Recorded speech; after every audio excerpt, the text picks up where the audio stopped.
Halo Pak De Lover, ketemu lagi ya sama Pak De. Dan seperti biasa, kali ini Pak De bakal mendongeng sebuah alur cerita dari film-film yang kalian request. Dan untuk hari ini requestan datang dari teman kita berikut ini. Dia merequest sebuah film yang berjudul Man, Woman, and the Wall. Film ini adalah film busuk yang dibintangi oleh artis Jav yang dulu sangat terkenal yo. Mungkin kalau kalian sudah fasih di dunia perjavan, yang Pak De yakin banyak banget di sini yo. Kalian pasti tahu artis ini. Kalau ada yang nggak tahu dan pengen tahu, boleh komen di bawah ya. Kalau pengen tahu loh ya. Kalau nggak pengen tahu juga nggak masalah kok. Oke, langsung saja kita masuk ke video. Silakan klik dulu tombol subscribe-nya, klik. Kalau sudah, silakan duduk yang manis, jejer yang rapi, siapkan pelumas, minyak rem, suriken, dan Pak De puter intro nih Pak De.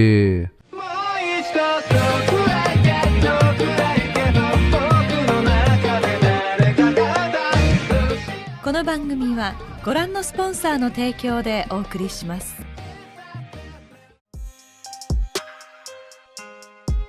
Film ini dimulai dengan seorang pria yang baru aja pindah ke kosan baru. Dia ini bernama Rio dan dia bekerja sebagai penulis di sebuah penerbit majalah.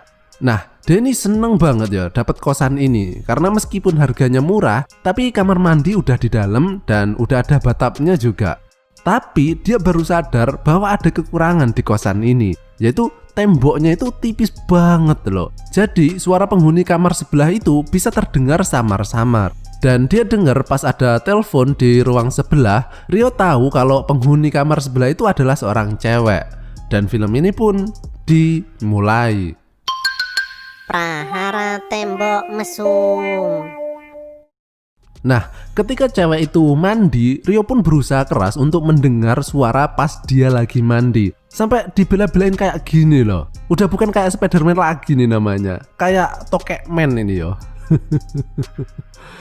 Nah, berhubung Rio ini belum pernah melihat wajah cewek tersebut, jadi dia membayangkan sosok cewek tersebut seperti ini bentuknya. Jadi ini cuma gambaran aja yo, aslinya nggak kayak gini wajahnya. Dia ini bernama Satsuki yang diperankan oleh artis Jav yo. Kalau kalian pernah nonton Jandara, pasti tahu artis ini.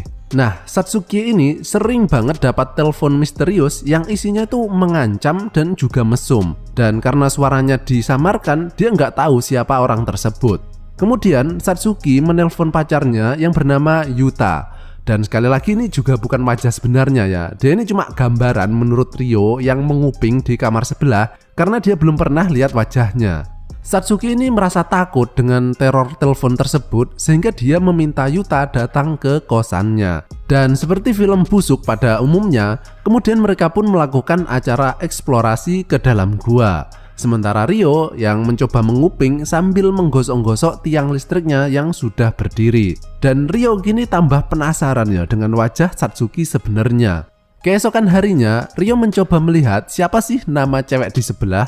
Dan karena saking penasarannya yo, Rio kemudian mencoba mencari tahu informasi pribadi si Satsuki ini, termasuk pekerjaannya. Dan tentunya mencari informasi adalah hal yang sudah biasa dia lakukan ya dalam pekerjaannya. Rio mencoba mencari kesana kemari di sekitar sini orang-orang yang punya nama persis seperti di tulisan di kamar cewek tadi. Dan ketika ia sedang makan di sebuah warteg, kemudian muncul seorang pelayan cewek yang namanya persis dengan tulisan tadi. Dan inilah wajah Satsuki yang sebenarnya. Yang master perjavan pasti udah kenal ini siapa artisnya ya. Nah, melihat Satsuki yang ternyata cakep ini, kemudian Rio pun langsung kesengsem ya, langsung tertarik. Tapi Rio ini pinter ya, dia tahu kalau Satsuki sudah punya pacar dan juga Satsuki kan sering diteror tuh. Kalau Rio tiba-tiba kenalan, takutnya ntar malah dicurigai sebagai orang yang menerornya tadi. Akhirnya dia berpikir gimana caranya agar si Satsuki inilah yang mengajak interaksi lebih dulu ke Rio. Dan dia menemukan sebuah ide. Rio ini membeli beberapa makanan kaleng dan dikirim ke alamat kosnya. Namun dia berpesan kepada kurir JNE kalau di kamarnya nggak ada orang, suruh titip ke kamar sebelah alias kamarnya Satsuki. Nah, otomatis kan ntar Satsuki bakal nganter paketannya tau ke kamar Rio.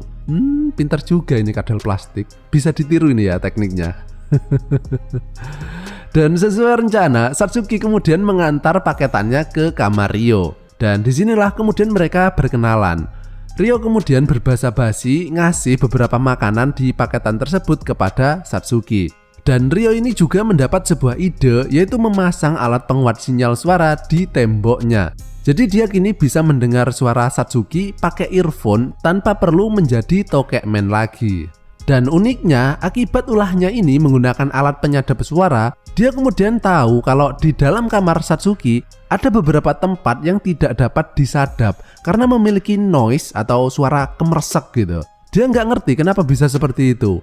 Akhirnya dia meminta tolong kepada temannya yang ahli menyadap. Dan ternyata hal itu terjadi karena di dalam ruangan Satsuki juga sudah ada alat penyadap lainnya, yang kemungkinan alat itu dipasang oleh orang yang selama ini menerornya.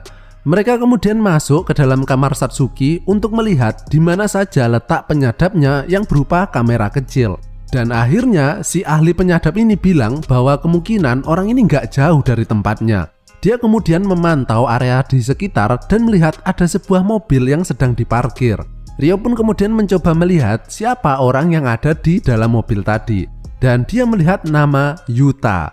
Ya, jadi inilah wajah pacar Satsuki yang sebenarnya. Jadi yang meneror Satsuki selama ini adalah pacarnya sendiri. Karena dia ini memiliki fantasi seks yang agak aneh yo. Yuta ini suka main kasar gitu, suka lihat ceweknya ketakutan dan berfantasi kalau ceweknya sedang diperkusi sama cowok lain. Istilahnya apaan ya? Entahlah, nggak tahu. Keesokan harinya, Ryo nggak sengaja ketemu dengan Satsuki setelah pulang kerja. Padahal sih disengaja aslinya. Dan Ryo kemudian mengajak Satsuki kencan di sebuah warung kopi sambil ngobrol-ngobrol dan minum kopi kapal api. Malamnya Ryo menggunakan teknik tukang JNE lagi dan kali ini dia mengirim paket udang yang masih hidup. Dan di sini Ryo kemudian menggoda Satsuki yang geli ya kalau ngelihat udang yang masih hidup gini. Dan coba deh kalian dengerin. Ini loh bedanya jeritan artis JAV sama cewek biasa.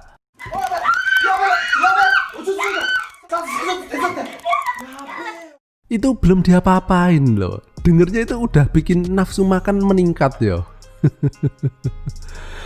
Aduh. Mereka kemudian makan malam bareng, tapi Yuta yang tahu kalau Satsuki nggak ada di kamarnya kemudian marah dan menelponnya. Satsuki kemudian pulang dan beberapa saat kemudian Yuta datang dan langsung menggenjot Satsuki dengan sangat kasar. Ryo yang mendengar suara mereka kemudian menjadi jengkel dan berpikir gimana pun caranya Satsuki harus putus dengan Yuta karena dia ini cowok nggak bener yo. Akhirnya Ryo bareng teman-temannya merencanakan sesuatu. Ryo mengajak kencan Satsuki sampai malam, sementara teman-temannya menyamar dan masuk ke dalam kamar Satsuki yang nantinya pasti akan dipantau lagi sama Yuta. Nah, di sini mereka memainkan drama seolah-olah Satsuki itu terlilit hutang dan sedang dikejar-kejar sama debt collector. Dan karena Satsuki nggak bisa bayar, kemudian debt collectornya mengambil HP Satsuki dan melihat bahwa Satsuki punya pacar yaitu Yuta. Nah, debt collector tersebut kemudian ganti mengejar Yuta untuk menagih hutangnya, yang kemudian membuat Yuta ini ketakutan yo. Beberapa hari berlalu dan Yuta kini sudah nggak pernah muncul dan menghubungi Satsuki lagi. Dan ketika Satsuki pergi ke apartemen Yuta, ternyata tetangganya bilang kalau Yuta sudah pindah beberapa hari yang lalu. Jadi rencana licik Ryo ini berhasil yo. Yuta kini diperas sama temen Ryo tadi, sedangkan Satsuki kini otomatis menjomblo karena Yuta yang ketakutan tadi meninggalkan Satsuki tanpa ada kabar sama sekali. Satsuki yang kini sedang galau kemudian ditemani sama Ryo yang berusaha menghiburnya. Mereka ngobrol, makan, dan minum-minum beras kentur yang kemudian membuat Satsuki menjadi teler. Dan ketika teler inilah aura artis JAV Satsuki kemudian keluar. Satsuki dengan pose semlohe kemudian menggoda Ryo untuk bercocok tanam. Tapi Ryo ini nggak mau loh. Ya, padahal penontonnya udah pada siap-siap itu. Ryo ini menolaknya karena sebenarnya Ryo ini jatuh cinta ke Satsuki. Dan dia nggak mau melakukan penggenjotan dalam keadaan Satsuki sedang galau seperti itu. Dia nggak mau menggunakan kesempatan dalam kesempitan yo. Padahal udah bener-bener sempit itu celananya. Keesokan harinya muncul Yuta yang terlihat sangat stres yo. Dan disinilah akhirnya Satsuki tahu bahwa Yuta lah yang selama ini menerornya. Yuta yang stres ini kemudian berusaha membunuh Satsuki. Ryo yang mendengarnya kemudian langsung datang dan menyelamatkan Satsuki dan menyuruhnya berlari sejauh mungkin. Namun bukannya berlari menjauh, Satsuki justru bersembunyi di kamar Ryo, yang membuat Satsuki tahu kalau selama ini Ryo telah menyadap ruangannya. Ryo yang sedang berusaha melawan Yuta tapi kewalahan karena Yuta membawa pisau ya. Dan ketika dia hampir menusuk Ryo, kemudian muncul teman Ryo tadi yang menyelamatkannya. Ryo kemudian kembali ke kamarnya dan meskipun Satsuki tahu kalau Ryo menyadapnya, tapi dia bertingkah seolah-olah tidak tahu. Karena Satsuki berpikir kalau Ryo orang jahat, pastinya dia sudah mau melakukan penggenjotan kemarin. Dan besoknya karena Satsuki kini tahu kalau Ryo itu pasti sedang menyadap suaranya, dia justru sengaja mengobok-ngobok bikang angetnya dan membuat suara-suara yang bikin menelan ludah yo. Dan ketika Ryo sedang mengamplas batangnya, Satsuki justru datang ke dalam kamar Ryo dan akhirnya pertempuran antar galaksi pun terjadi. Dan film ini pun berakhir.